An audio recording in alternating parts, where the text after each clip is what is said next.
प्रिय मित्रों, नमस्कार। मैं एस्ट्रोलॉजर एस.के. शर्मा अपनी YouTube channel Jyotish divine astrology में आपका हार्दिक अभिनंदन करता हूं।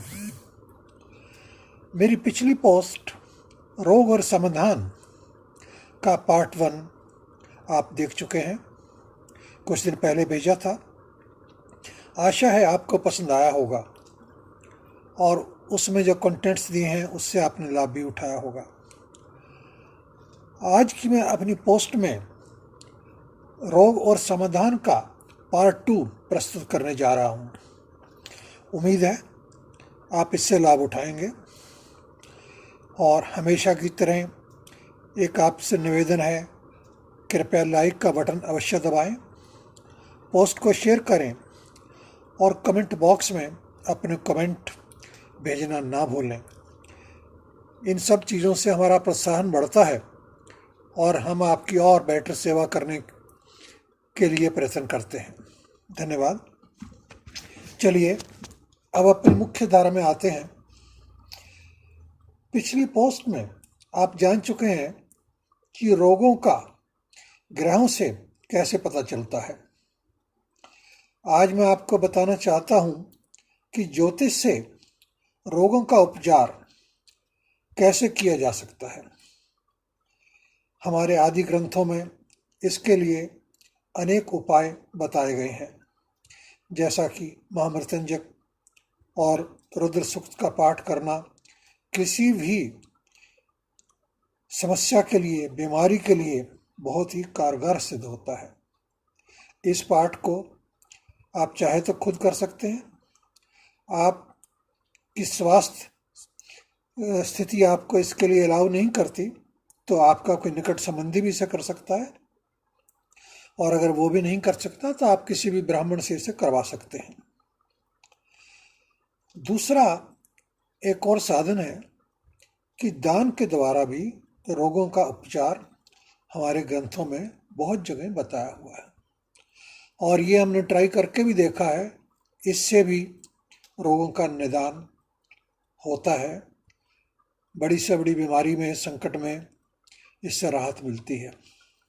इनमें से कुछ विशेष दान, जैसे गोदान, सदियों से प्रचलित है। जब हम बीमारी के कारण हर तरफ से उम्मीद छोड़ बैठते हैं तो गोदान का महत्व सबसे अधिक होता है। गोदान करके हम अपने कष्ट में कुछ ना कुछ कमी तो महसूस कर सकते हैं और प्रभु कृपा रही तो इसे पूर्णतः खत्म भी कर सकते हैं। गोदान के विषय में एक बात मैं और कहना चाहता हूं कि अगर आप किसी ऐसे स्थान में हैं या कोई ऐसी मजबूरी है कि आप गोदान नहीं कर सकते, तो आप इसके लिए एक चांदी की गो बना के उसका भी दान कर सकते हैं। इसमें साइज का कोई महत्व नहीं है। आप 50 ग्राम से लेके जितना भी आप करना चाहें उतने की गौ माता की मूर्ति बनवा सकते हैं और उसका दान पेशेंट का हाथ लगवा के किसी भी ब्राह्मण को दे सकते हैं। दूसरा एक और बहुत बड़ा दान जिसका हमारे धर्म ग्रंथों में वर्णन मिलता है वह है तुला दान। तुला दान से मतलब है अन्न का दान। जब हमें कोई असाध्य रोग हो जाता है और काफ़ी प्रयत्न करने के बाद भी रोग का निदान नहीं हो पाता, तो ऐसी अवस्था में तुला दान करने का प्रचलन बहुत पुराना है। तुला दान के लिए एक बात जरूरी है कि जैसे पुराने समय की तराजू होती थी जिसमें एक तरफ बट्टे रखे जाते थे और दूसरी तरफ अन्न रखा जाता था, तो यहाँ पे उन वजन के बट्टों की जगह रोगी को बैठा दिया जाता है और उसके भार से थोड़ा अधिक अन्न में आप कुछ भी ले सकते हैं, गेहूँ, दाल, चावल, आटा, जो भी आपकी सामर्थ्य है, जो भी चीज़ अवेलेबल हो। अगर किसी वश मरीज तुला दान स्वयं नहीं करवा सकता तो उसके वजन के बराबर भी हम अन्न लेके रोगी का हाथ लगवा के प्रभु से प्रार्थना करके किसी मंदिर में ब्राह्मण को या किसी अन्य जरूरतमंद व्यक्ति को दे सकते हैं। ऐसा करने से भी हमने देखा है कि ये उपाय भी बहुत कारगर होता है। बहुत केसों में हमने देखा है कि बहुत से असाध्य रोग इस तरह के दान से ठीक होते हमने देखते हैं। अब आगे मैं आपको सभी ग्रहों से संबंधित दान के पदार्थ और उनके रत्न बताने जा रहा हूं। आप चाहे तो नोट भी कर सकते हैं।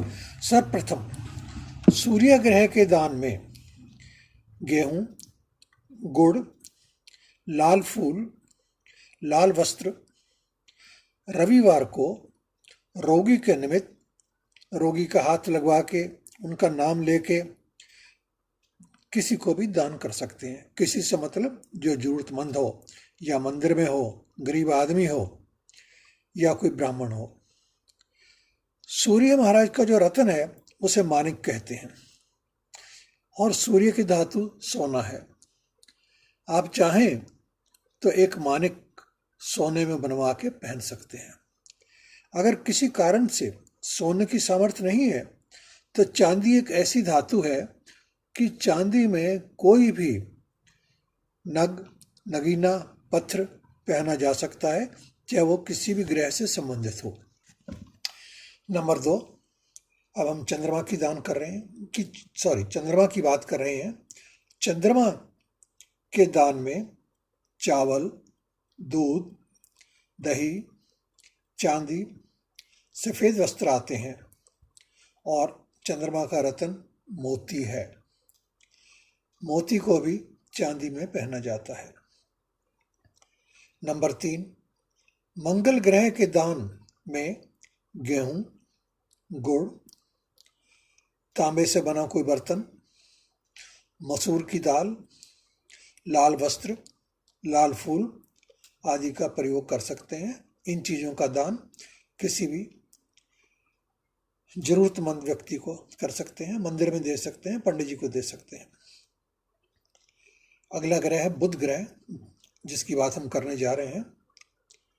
बुध ग्रह को हरे रंग की वस्तुएं बहुत अच्छी लगती हैं।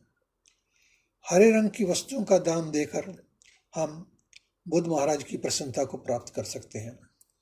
हरे रंग की दाल हो सकती है, हरे रंग के फल हो सकते हैं। सोने का प्रयोग भी बुध की शांति के लिए किया जाता है। इनका रत्न है पन्ना। पन्ने को आप सोने में और चांदी में किसी भी में पहन सकते हैं। अगले ग्रह है बृहस्पति महाराज।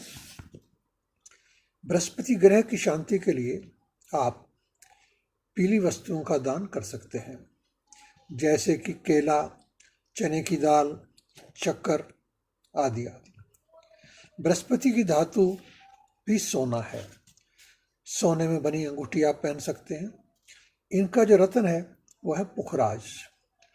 पुखराज 2 तरह का होता है, पीला पुखराज भी होता है और एक सफ़ेद पुखराज भी होता है। आप कोई भी पुखराज पहन सकते हैं, सोने में पहन लो, चाहे आप चांदी में पहन लो। इसके बाद हम बात करते हैं शुक्र ग्रह की। शुक्र ग्रह के दान में चांदी, चावल, सफ़ेद फल, सफ़ेद वस्त्र आते हैं। इसके लिए एक मल्टी कलर वस्त्र का भी दान किया जा सकता है। कोई भी रंग बिरंगा वस्त्र ले लें, वो भी शुक्र के दान के लिए प्रयोग किया जाता है। इनका रत्न है हीरा। आप हीरे को चांदी में भी पहन सकते हैं, सोने में भी पहन सकते हैं, प्लाटिनम में भी पहन सकते हैं। अब हम बात करते हैं शनि महाराज की। शनि महाराज को संसार का न्यायाधीश भी कहा जाता है। इनके दान के लिए काली चीज़ों का प्रयोग अधिकतर किया जाता है। कोई भी काला वस्त्र आप दान कर सकते हैं। लोहे का सामान आप कुछ भी दान कर सकते हैं।